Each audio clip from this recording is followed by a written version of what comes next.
I am Jeff Snyder, Jeff's Resurrections in Taylor, Texas, also a JC&A judge. We've been restoring Jaguars and XKEs since the late 80s. Today we're going to talk about this XKE Fixed Head Coupe 1965 that is in original finishes, original trim. One of the nicest examples that I've ever been able to see in the 30 years plus that I've been restoring and servicing Jaguars.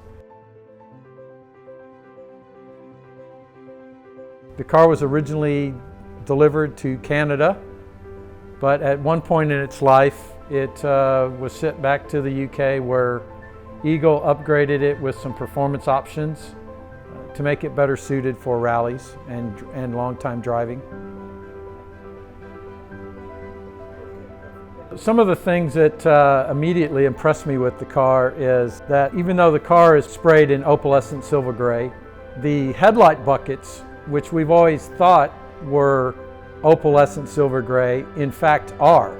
Most people get those options wrong, spray the bucket some kind of silver hammerite, but we've always believed from our original cars that we've maintained and restored that is the correct finish, which in this case it is. Also, the front side marker and road lights have the original lenses. All the original caulking is in place. All the original trim is in place. The original radio. It's just a really, really fine example that is what I believe a benchmark car. If anyone wants a highly original car, or if somebody wanted to look at a car to restore their car, this would be the one that I would certainly find to take a look at. In the engine bay, there remains some of the original factory chalk markings and paint markings that were applied at the factory.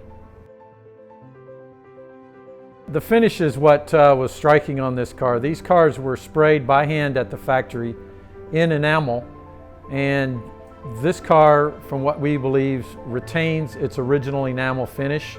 You can tell by looking at it because it's not dull like it would be with lacquer, and it's not super shiny like it would be if it was a respray in base coat clear.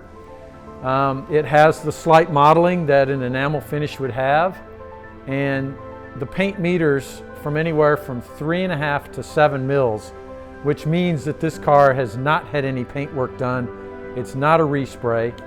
The fit and finish of the doors is amazing. The doors literally almost close by themselves.